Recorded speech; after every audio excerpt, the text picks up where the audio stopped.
The following podcast contains strong language and ridiculous cartoon scenarios conjured up by two self-proclaimed comedy wizards.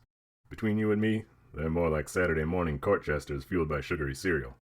But either way, the opinions expressed and presented are mere musings, so please humor their well-intentioned hijinks with a laugh and not by taking anything they say seriously. Unless, of course, you want to pay them to say something else. Could always use a new pair of shoes.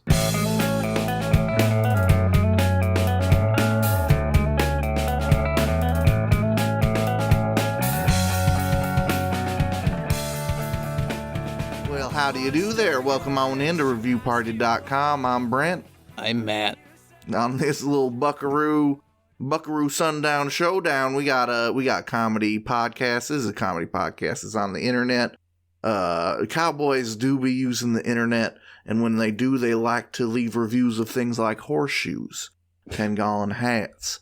And around here, we'd be making fun of those little cowboys, because everybody knows you get the best 10-gallon hats down from Ricky's 10-gallon hat store on the corner of Main and Chestnut.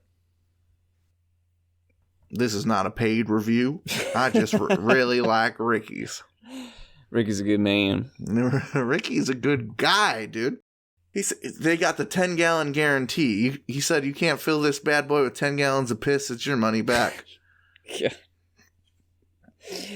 That's business sense. That's business sense, because no one's going to try and fill their hat with piss. No. Hopefully. Right.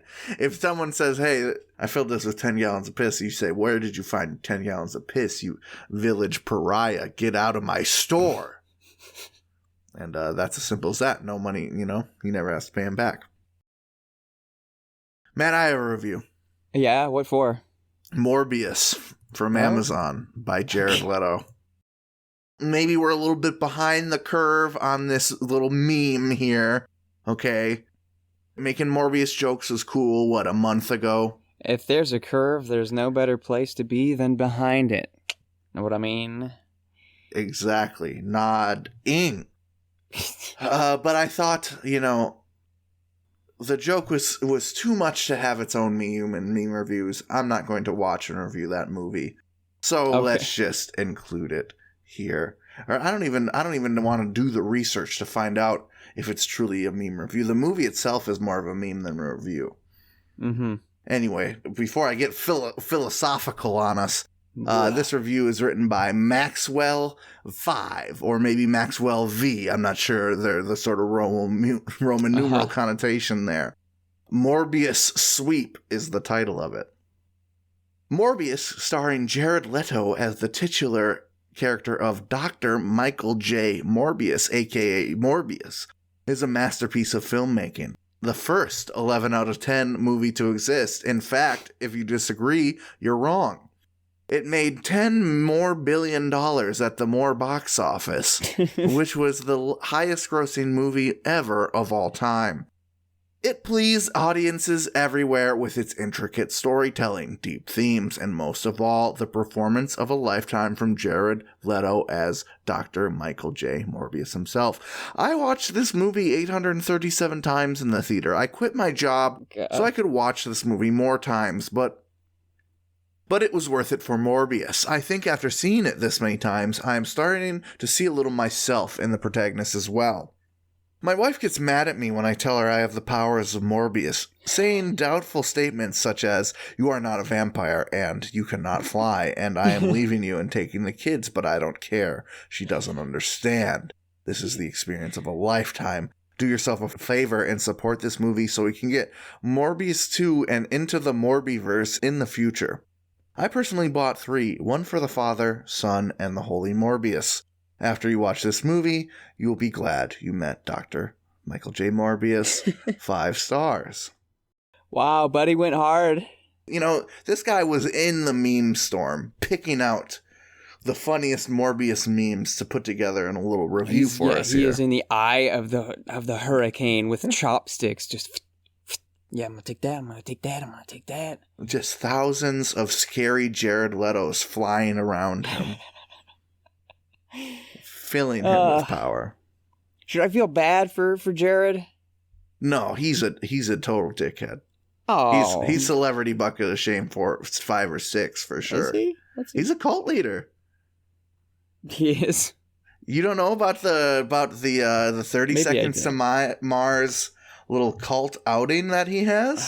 Is that something with all their fancy tattoos? There's something with the fancy. I think there's fancy tattoos involved. Yes. Okay. But I'm glad we get to unpack what a freak Jared Leto is a bit, because I don't know how much we can talk about the funny Morbius meme review without just being repetitive. So yeah, the 30 Second to Mars fan island. He rents an island. What do they call themselves? I got nothing. The seconders. The 30 Seconds to Mars fan club is called the Echelon, right? Ah, the Echelon. The Echelon. And according to this kqed.org article, they refer to themselves as the Echelon, and are a group that seems overwhelmingly immersed not in music nerddom, but rather a general sort of love for the community surrounding the band. Okay. So every year they go to an island, they dress in all white. There's special packages on the island where you can do a quote sleepover night with Jared Leto himself. They play music. Yep. You said special packages on the island, and I thought like, ooh, so you get to hunt around for for hidden packages? That sounds cool. Special packages containing 30 Seconds to Mars memorabilia, unless you count Jared Leto's penis as 30 Seconds to Mars memorabilia. Because I think that one is around. That's the biggest package of them all. They lean into the cult aspect a bit. It just seems like a weird kid. They're sort of they make fun of people calling them a cult, but I don't know. It's a little sketchy. But at the very least, dude is an insane egotist, and he did things such as bring a dead pig to the table of a Suicide Squad reading. I think he would use condoms. Hand-use condoms to his castmates on there. Yeah, dude's bucket of shame is pretty deep in it. You know what I mean? All right, I have been educated. I'm glad you now know that Jared Leto sucks. And I mean, what's the best Jared Leto performance in your mind? Ooh, Prefontaine. Prefontaine. I haven't seen that one. If you're a runner, you gotta watch the movies. Okay. Other than that, I mean, I saw the band perform in Chicago once. I thought it was good. Pretty neat. Pretty. Was it cult? Did you get any cult vibes? Culty vibes? No, I didn't. He was wearing a cool jacket. That was all. I was like, that's a cool jacket. He's running around in a cool jacket. Hey, cool jacket. I mean, he's pretty good in American Psycho. I like him in Fight Club. He gets beat up in that. That's pretty good. He's in that War Inc. with Nick Cage, I think. But even in Blade Runner, he's the low point of Blade Runner 2049 for me. He is just as creepy as they want him to be, but he's a little much. He was all right. Say no more. Jared Leto is dead to me, just like you know who, the Egyptian mummies. Which is a great thing that I said that, because I have a Google review for the Rosicrucian Egyptian Museum, and I guess speaking of cults, Rosicrucian. Let me look that up. Rosicrucian. That's maybe a culty word. The Rosicrucian Order, the ancient and mystical order of Rosea Crucis, also known as the Rosicrucian Order, is the largest Rosicrucian organization in the world. What is that, though? A spiritual and cultural movement that arose in Europe in the early 17th century. That's funny, because I'm a part of a bit of a spiritual movement myself. Yeah, the roasted crouton. Hey, tasty. Mm-hmm. We just eat them on our salads. So potentially cult like the Rosicrucians, but you know what? They've got an Egyptian museum in California, so it's all good for them. Israel Connerly writes this Google review. Israel writes, place is mad cool, but mad small to be considered the largest Egyptian museum collection in the West. Sobbing emoji. They don't even have a gift shop, which is like a museum 101. The artifacts are great, and they have buttons you push to have the room speak to you, or you can do an audio self-guided tour. Either way, it's really cool. You can see everything in 2 hours or less. 1 hour if you say forget the tour. Make sure to pay respects to the mummy and stolen goods. Very family-friendly, gorgeous building inside and out, 5 stars. So homie was just mad there was no gift shop, really. Right, I'd be mad too. What sort of mummy-related memorabilia are we missing here? Oh, books. Books. Coloring books. You get to cut. Well, maybe, mummy coloring books might not be so exciting. There would be a lot of white. I guess that's true. You can make your mummy whatever color you want. That's true. Rainbow mummy, that would be very cute. I want like one of those moo sticks, but it's got a mummy's screaming head on the top, so it's like a screaming mummy. Maybe we should contact them. Say, hey, we might set up a little mum shop next door. What do you guys think about some palling up? ideas. All due respect to your strange cult with stolen goods, we'd like some of the action too. We would be like the what are those two, the Weasleys from Harry Potter who start their little joke shop. Yes, we'd be like them except with mummy goods, and also George and his dead brother, right? Yeah, George. One's dead. Fred and George. Yeah, that's Fred definitely and George. It. Yeah, we'd be like them except one of us wouldn't be dead, and we really wouldn't be passionate about our product. We would just have good ideas and want to make money. Yeah, that's half the battle. We're passionate about the dollar bills. We got a mummy here wrapped up in hundreds. Ooh, he's fancy boy. Fancy boy. Like one of those suits that are dollar bill texture, except the mummy wrapped in money. That's how I'm trying to go out. Mummify me in $100 bills. That would be baller. It would be Put pretty that sweet. in a museum. I'd be too scared to go to a mummy museum, though, maybe. I was kind of scared way back when I was younger, and I went to the Field Museum in Chicago, and they had the area, like, the mummy stuff's it's in the basement, but there's one section where, like, there's a window in the floor, and you look down, and probably not good mic etiquette because I just looked down. You look down through the window and you see the mummy there below you, like the same one that you can go see at eye level, but it's just you're standing above it. And I thought, oh god, I don't want to fall into the mummy too. Yeah, they're always like, oh, look at how perfectly reserved they are. Not really, bro. A little dusty. We kind of look like a little scary zombie person. I don't know what your idea of reserved is. I'd hate to eat a steak at your house. Who knows how long that's been sitting in there. It's perfect. Look at the desiccation. Mummifying a steak, that's just sous vide, right? It's kind of the same idea. Yeah. Maybe? Mummifying is just sous vide a person. I think, as far as my knowledge goes. We can ask some cannibals, see what they say on the subject. You ever sous vide somebody? You ever pretty much a mummy? Pretty much a mummy? There's got to be cannibals that want to eat mummies. You can't bring your cannibal buddy to the museum without them making a scene. We all like jerky, man. Yeah, you see the homie fucking taking a bite of the arm. Oh, it's like jerky. Need some teriyaki. I have a review from Amazon. If we're done with the mummy. Dude, yes. We're done with the mummy. We are done with that bastard.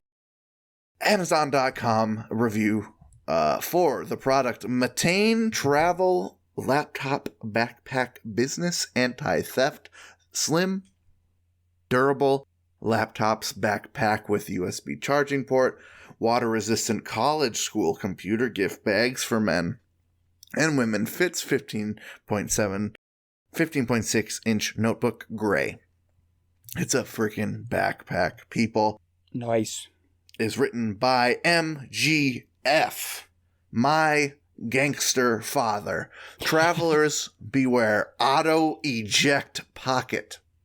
What? The design of this backpack is the ultimate failure. I wanted to like it, and admittedly, the quality seems to be good. That is where the positive aspect ends. The design is atrocious. Anyone that travels with his backpack has surely noticed that the largest pocket, the one that fully unzips, is a liability and ultimately useless, making it wasted space. It unzips itself, causing a catastrophic loss of whatever is contained in the pocket. Laptop, iPad, water bottles. Most recently for us, 2 bottles of wine. All abruptly eject themselves from this pocket without warning or interaction. The zippers do not have a mechanism to keep them in place, and as a result, they unzip as you walk. It is responsible for hundreds of dollars in breakage at this point. Buyer beware, this is not a good backpack for anyone that travels and will need to use the laptop pocket. For me, it renders the backpack completely useless. I'm donating it with a note in the pocket, providing the next owner with a fair warning. One I should have received myself. 1 star. Wow. Okay, a couple things now. First thing, if you're carrying wine in a backpack, just grow up and buy something douchey to put that wine in. Yeah, that is a college kid move for sure. Buy some stupid chintzy, it looks like rawhide, but it's not, but it carries my wine. Or get some weird little tote that perfectly fits your wine bottles. Go to the wine store. They've got them there. Get some awful thing that serves one purpose, but you obviously need it. You know what else they could use to carry their wine? Their hands. Their hands. That's a pretty good idea. It's free of charge. The second thing, zipper's coming undone. In my mind's eye, I'm picturing the backpack and they place 1, 2, there's the bottles, and then from either end, right and left, they zip up and meet in the middle. Which obviously then when the weight goes jostle, they separate. Why don't you just, bust your buddy like a suitcase, zip that sucker all the way left to right so that it's down, meeting its other little zipper friend, just hiding in the corner. Sure. Something tells me you might have better luck doing that. Sort of standard backpack practice. Usually, yeah. Unless you're just living on the edge. Yeah, I feel like you're asking for theft as well with the meat in the middle. That is like 50% less unzipping for you to notice the thief doing as they pickpocket you. For a savvy traveler like you claim to be, you're jet boosting all your junk just straight out in the air for everyone in Morocco to see. Yeah, there's a bit of a Jack-in-the-Box quality to this backpack, apparently. Probably walks around in cargo shorts with just stuff spilling out of the cargo pockets, too. Oh, you hate to see it. With great power comes great responsibility. Can't do it. You can't just be wearing cargo shorts like an amateur. You're not at scout camp, and even if you are at scout camp, chances are someone's not going to abide by the scout law, and they're going to nick that sweet little pocket knife you just bought. We hate to see it. Or 2 whole bottles of wine, or a laptop. Or, bet worse yet, your birth certificate. A gaming console or gaming console, your grandmother's will, all this other stuff that you normally keep in a backpack. Yeah. But what really gets me is the ejecting, the auto-eject, as though... projected by springs. Yeah, like the backpack is a jet fighter plane that is going down and they need to eject themselves. I don't know. Maybe the laptop's just uncomfortable in there. Maybe that's really what's contributing to it. I really hate being your computer. Now's my chance. Yeah, like an octopus trying to escape their aquarium place. They're just too smart for it. Get me the heck out of here. I see daylight. Funk, funk. Oh, there goes the wine. Yeah, and what? I don't know. On some level, I trust them, and on some level, I don't. Well, let's say you're throwing a nice dinner party, and Brad comes over, Hey, yeah, it's been so long since we've seen you guys. He slings a backpack off his back. Got some wine. Zip. Yep. Even if he has zippered it properly like the rest of us do, you're like, dude, you biked over here with wine on your just strapped to your back? Come on, man. You are building a picture. Even though you're not describing them, you're building a picture of them in my mind. Handlebar mustache. Speaking of handlebars, their bike has weird racing handlebars. Yes, lean forward. Even though they do not race. They simply race on their fixie down to the Whole Foods to get their wine to put in their backpack. No. Take the beanie off when you're at the dinner table. Nothing like a beanie at the dinner table, you know what I'm saying? Come on, have some courtesy. It's a funny, the Landing is the fancy restaurant in where I grew up. Okay. And where everyone goes for their prom thing. Uh-huh. And I remember seeing pictures of redneck kids wearing their beanies in their suits at the Landing, and I was just like, oof. How did your date allow this, bro? Because if they were to take it off, they'd have like the very obvious indent of the hat in their mullet, you know? That's a look all to itself. Oh, yeah, true. Do you have a review? I do. I got a shorty here. Mm-hmm. This is an Amazon review for the antique bronze metal movie reel wall art. Brand generic. It is a piece of wall art that is made of metal, and it looks like a movie reel. Oh, okay. BT titles their review Hobby Lobby Special and writes, "Wish my friend would have informed me sooner.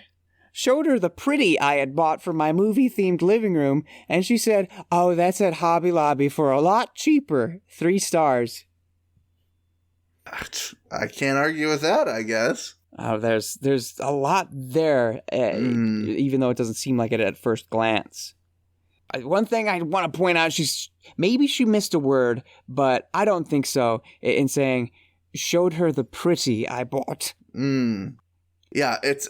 I think that is she's using the pretty to refer to as a bit of a noun. Is that the proper? Yeah, this is someone who holds their hand out, fingers down. Look at my pretty, and they're gesturing to a ring or something. See my new pretty. That would be quite something to moon somebody, to, as we said in the last episode, show someone your butthole and say, hey, look at my pretty. Hey, get a load of my pretty. I could definitely see a fancy rich person calling like their dog their pretty. Yes, for sure. But this gives the vibes of a goblin collecting shiny trinkets to keep in their den. My treasure, my pretty. My pretty. I've got another pretty to collect. That is how goblin sounds. Yes. But obviously, to know that it was cheaper at Hobby Lobby, BT had to say, and guess how much I paid for it on Amazon. Oh, true. How did the second party even know that it would have been cheaper at Hobby Lobby? Yeah, I think this is a real 2 wrongs don't make a right situation. They shouldn't have said how much the gift they got their friend was. And their friend shouldn't have snobbily said, you could have got it cheaper at Hobby Lobby. Even though they're closed on Sundays. Yeah, what if they needed it on Sunday? What if they needed to burn that money on a Sunday? Guess that's the cross you bear. Yeah, I would hate to give to get something and people just, you could have got it cheaper here. It's so condescending. You just can't help but feel like an idiot. There goes all the effort. Right. Is it not the thought that counts? Is it not the pretty of the pretty that counts? Not how many green pieces of paper it took to acquire said pretty. Oh, you're pretty dumb. Oh, let's take a break. All right.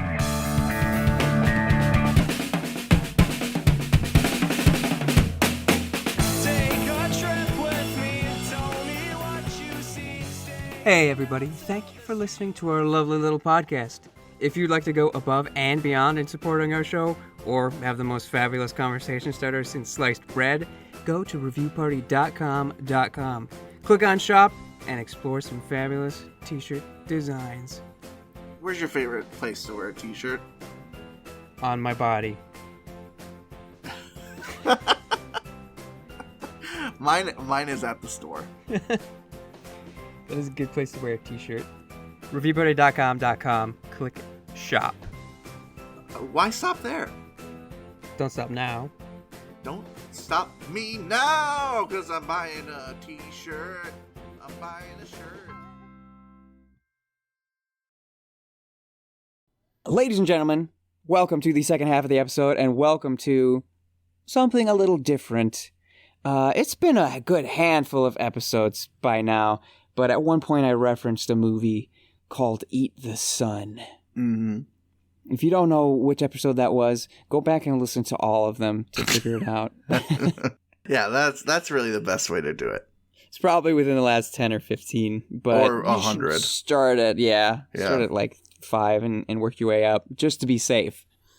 This is a movie that I was introduced to. I haven't seen it, but I have watched the trailer, and now I've read some reviews, and I think we're all just... Obviously, a trailer is mostly visual, but not entirely visual, so listening audience, you can listen if you feel like stopping the show. Don't! Just perfectly sync up a YouTube video of the trailer to watch along with us.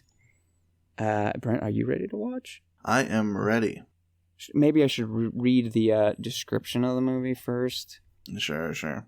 Eat the Sun is a 2011 film, and it is simply a documentary about the ancient practice of sun gazing and one man's passage into that world. The conceit, the thought of it is, by staring at the sun, you gain all the sustenance you need. You don't need to eat. Photosynthesis. So with that said, shall we? The actual energy I'm starting to feel is becoming richer and richer. I feel as though I'm just on the edge of something huge and wonderful. The Incas, the Aztecs, the Egyptians, everybody looked at the sun. Here today, don't look at the sun, you'll burn your eyeballs out. I first heard about sun gazing just doing searches on the internet. So my first couple of days doing it, I got really scared. I would see yellow patches all day long.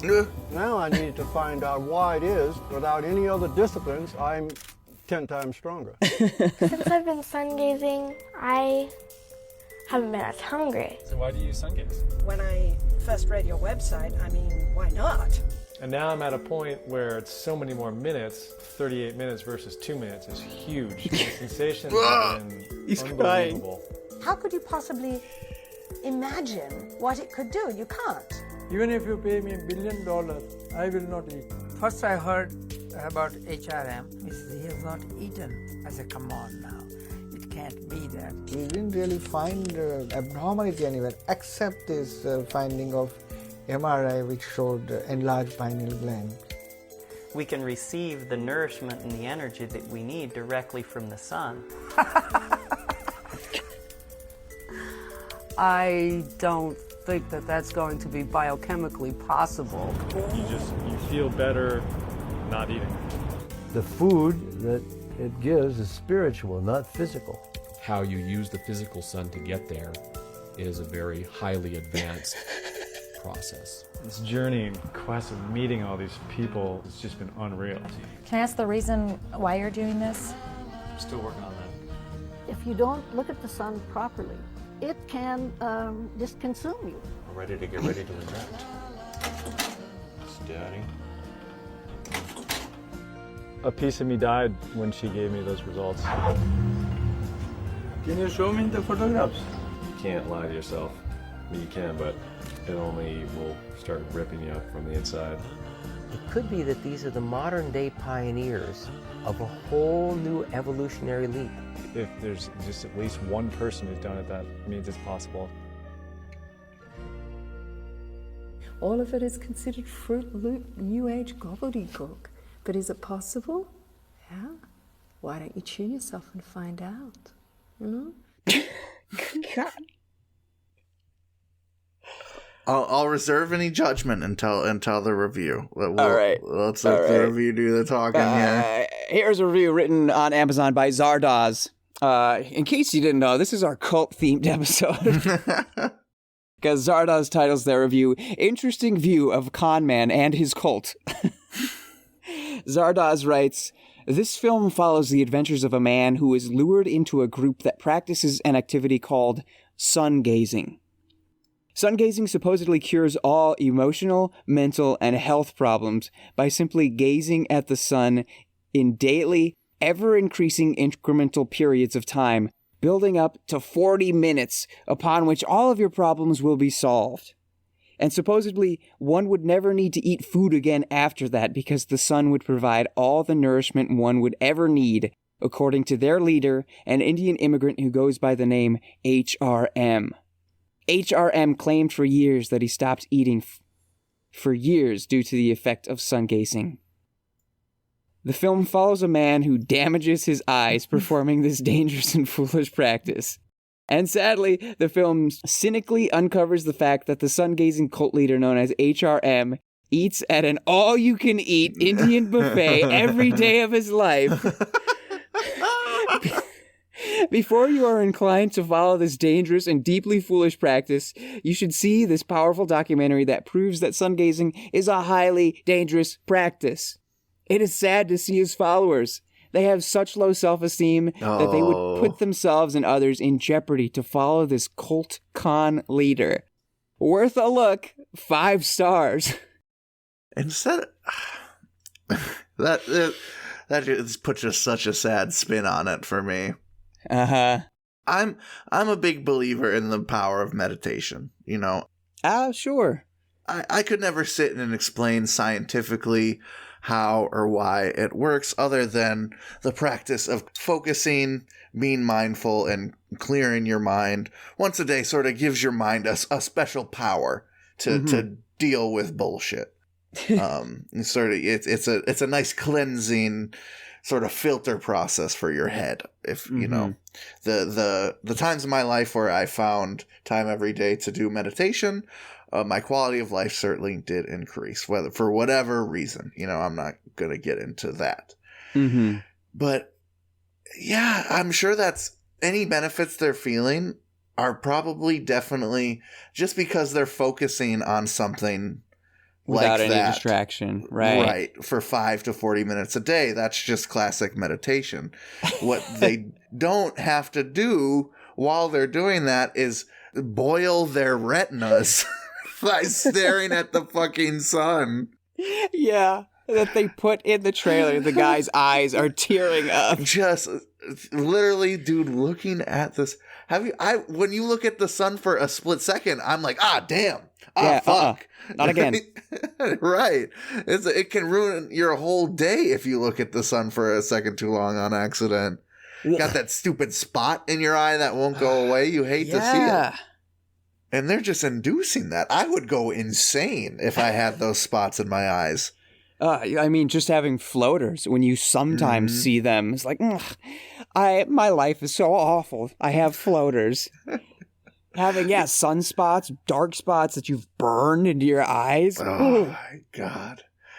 And the thing is, even if I could stop eating by sunbathing / gazing for an hour a day, I'd rather just eat. Food's good. Food is pretty neat. I love a good food myself. That could be a meditation in and of itself. Eating, you're focusing on one thing, nourishment.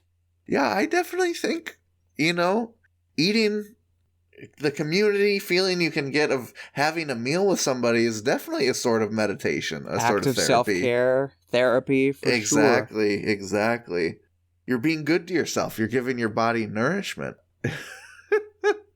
And there's certainly, definitely a bunch of ways to be mindful about the things you put in your body to give you more clean energy, so to speak. Mm-hmm.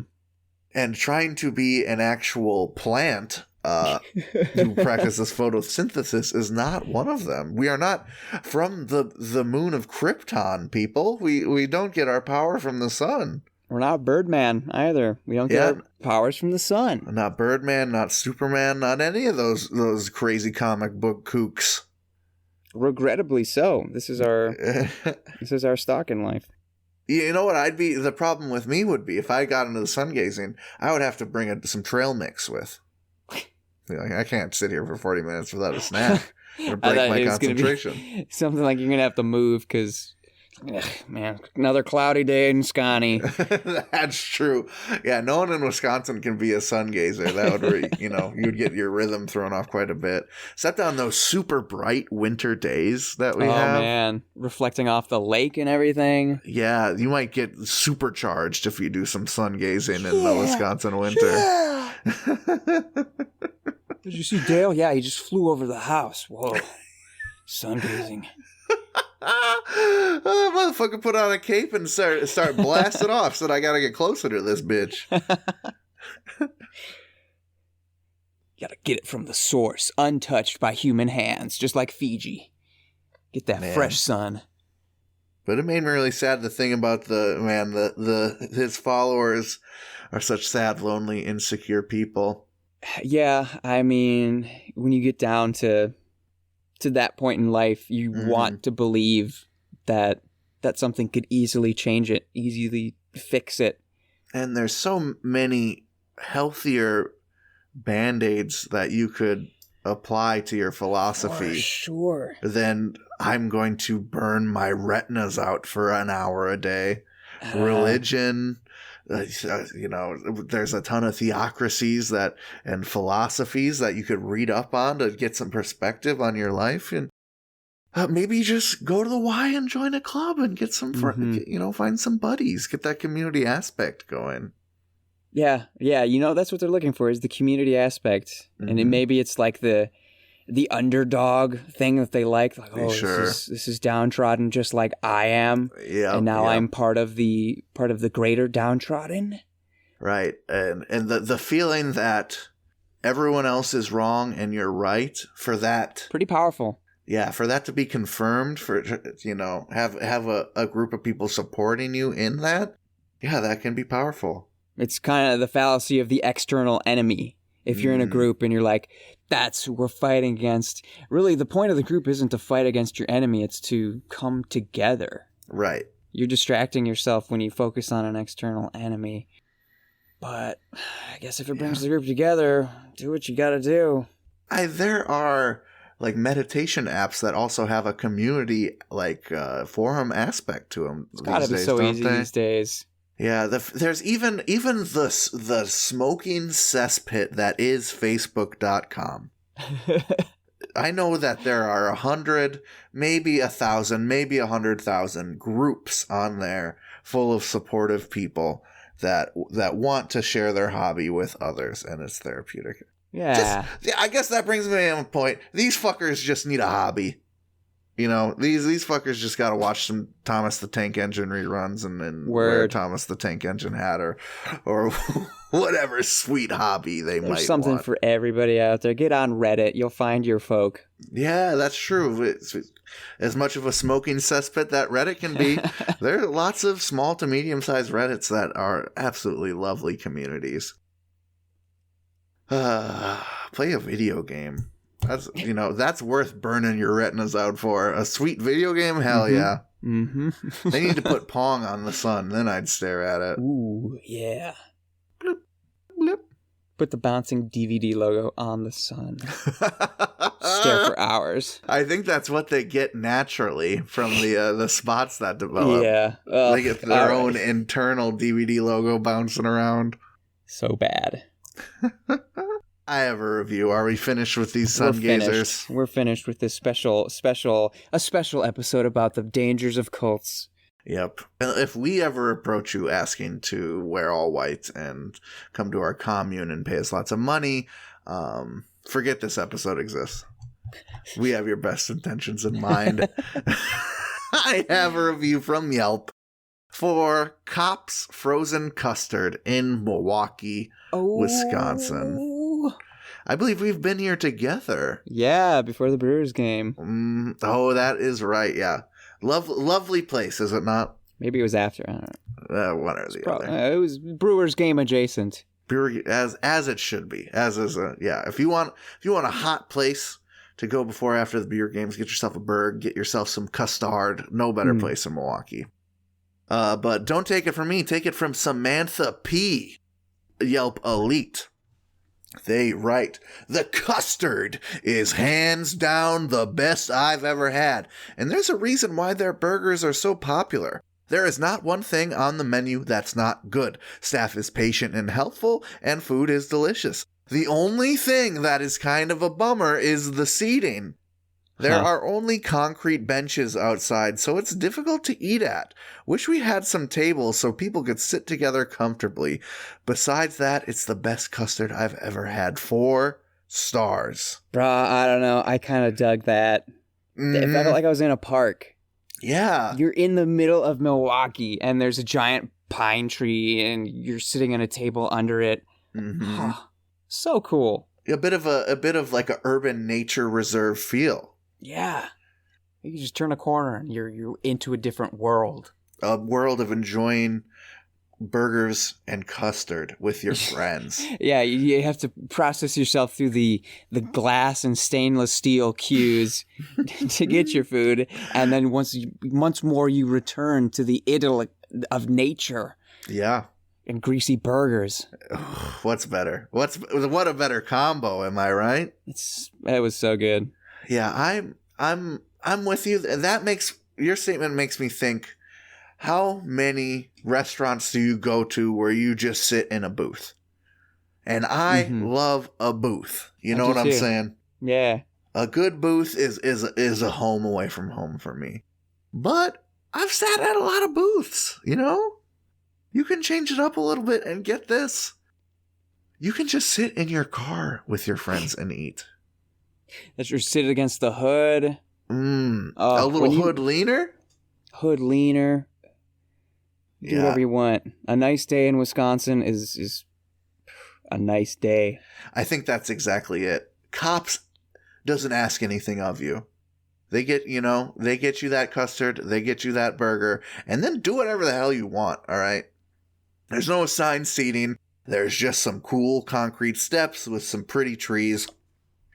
And get the hell out of our hair, would you? I think that's very Wisconsin. That's very, to each their own type of flavor. But yeah, I just couldn't believe she said it was the best burger she ever had, but she took a star off for seating. Shameful. I just can't relate. Unless it's like anti-sitting benches with spikes and stuff. Then I'm gonna stand up. I'm gonna stand up for my right to enjoy a burger. Or I'll just sit in my car, my comfy little seat, get a little recline going so it slips on the gullet just right. Oh, now I'm thinking about cops. You got to get me out of here, bud. Get you to something that doesn't have anything to do with food, but stuff to do with sexuality.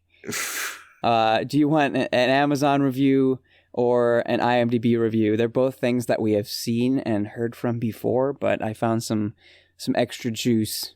Oh, we don't do an IMDb often. Why don't we go there? All right. This is, once again, an IMDb review of the movie Play the Game, featuring old Andy Griffith, and some dirty words like horny and grandpa's horny. Those are my 2 favorite dirty words, horny and grandpa's horny. This is an IMDb review from B. Bergner. I think that's how it should be pronounced. B. Bergner. B. Bergner titles their review Fluff, Sort of Cute, and writes, there were some cute parts to this film, and it really could have been funny if it was better written and better acted. Andy Griffith's role is over the top. His character would be much better played if it was more subtle and less crude. One added note. I don't expect everything in a movie to be accurate, But it is important to note that senior citizens can and do give STDs to each other. In fact, sexually transmitted diseases are high in many senior communities. This film clearly says seniors don't need to use protection. Big mistake. That's true. It would not have hurt the movie in any way to get this point right. 4 out of 10. You know, especially with old movies, I'm not big on judging them beyond the scope of their creation. You know, Mm-hmm. There's many exceptions to that. You know, you do have to hold them to a standard. But I think that's a pretty good point. Yeah, You know? this came out in 2009. We understand science. Yeah, I think, you know, the AIDS epidemic was definitely happened. You know, STD knowledge is out there, but yeah. Safe sex is just not for not having babies, folks. There's other applications. But yeah, them senior citizens be horny. You ever hear about that? A little bit. No, that's a little wild. You have. Yeah, I was actually I forget where, but Zach Fox was talking about it. And he had met this 60 or 70-year-old man who was explaining to him that sex doesn't get good until you're like 55. Okay. And he has had traveled the world and had so many lovers of all ages, and it's always the age like fine wine. And Zach Fox, it was sort of the, you know, that they were going to die soon, but it's more than that. You know, Mm-hmm. There's no expectations on the Bam Bam. There's sort of, we are here. You know, we are both two people confident in what they are and what they've done, and just like a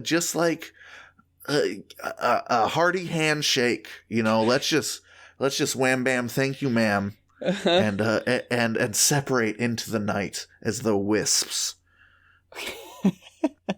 And there's something beautiful and magical about that, the sort of confidence you can have with a lover in that situation. That us youngins just can't understand, and maybe many people never come to understand. Yeah, I guess we get attached. Yeah, you know, I'm not one for polyamory personally. I have no judgment for anyone that is.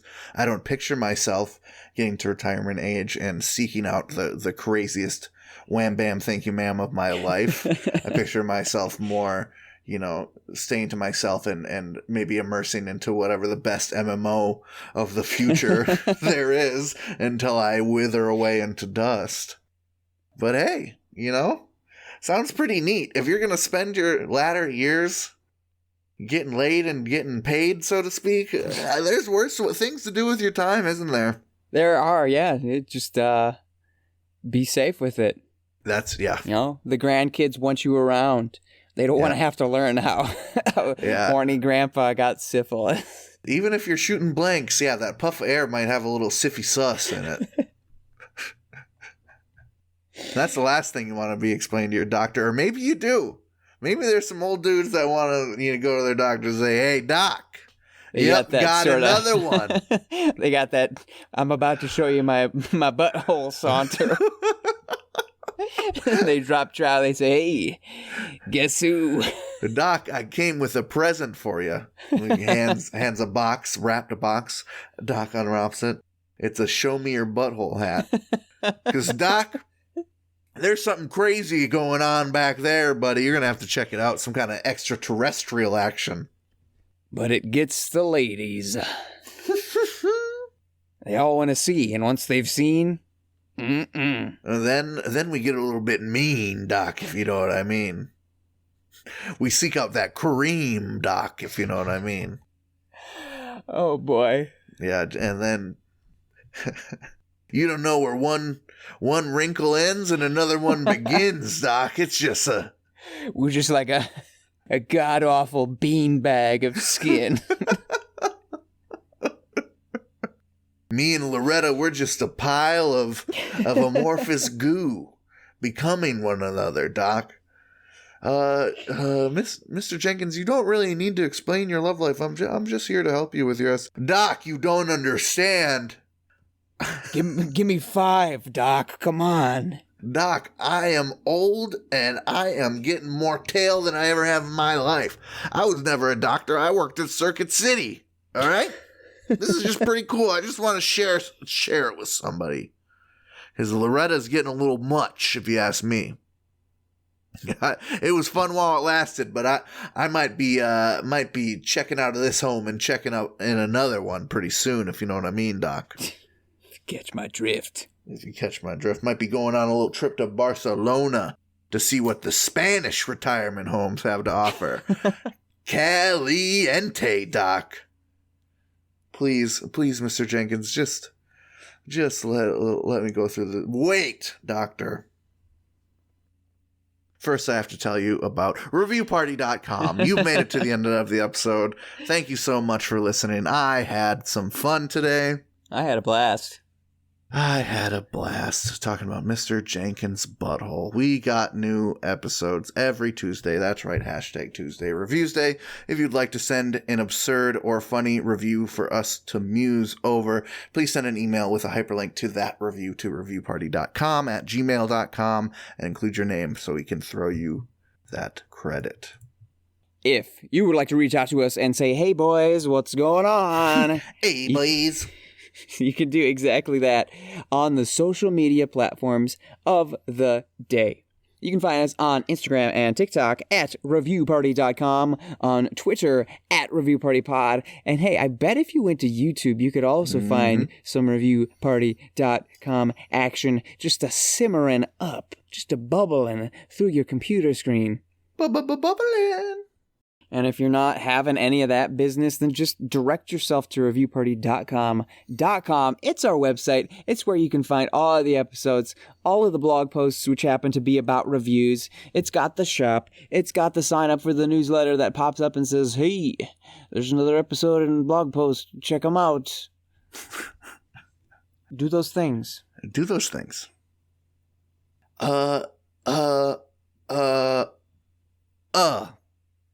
You know what the best way to support your buddies at reviewparty.com, and also the easiest way? If you have a friend that likes comedy podcasts, why don't you let them know about us? Why don't you recommend them your favorite episode? We at reviewparty.com are all about friendship, buddyhood. Yes. It's great to have an excuse to talk to your friend every week. So why don't you recommend them reviewparty.com so you can go, hey, didn't Brent and Matt talk about buttholes a little bit too much this episode this week? And they'll say, I don't really think so. I really enjoyed the butthole talk myself. And then you have a rousing debate about buttholes. Sorry, Nosebleeds. They did our theme song, Bread for Breakfast. It's a cool song. They got lots of more cool songs. Look them up on Spotify. Nosebleeds, one word. You dictionary-less, illiterate heathens. Matt, do you have a review to finish us off, boss? I have one hot slick review from Google to finish us off. To finish us off this week. To finish this boss baddie. It is a Google review for Omaha Beach. The one with the World War II? The one with the World War II. Not a beach in Omaha, Nebraska. Not a beach with a lot of stakes on it. Right, not that. The non-smoker writes, "This is nothing compared to Crusades. 1 star." Weird flex, but okay.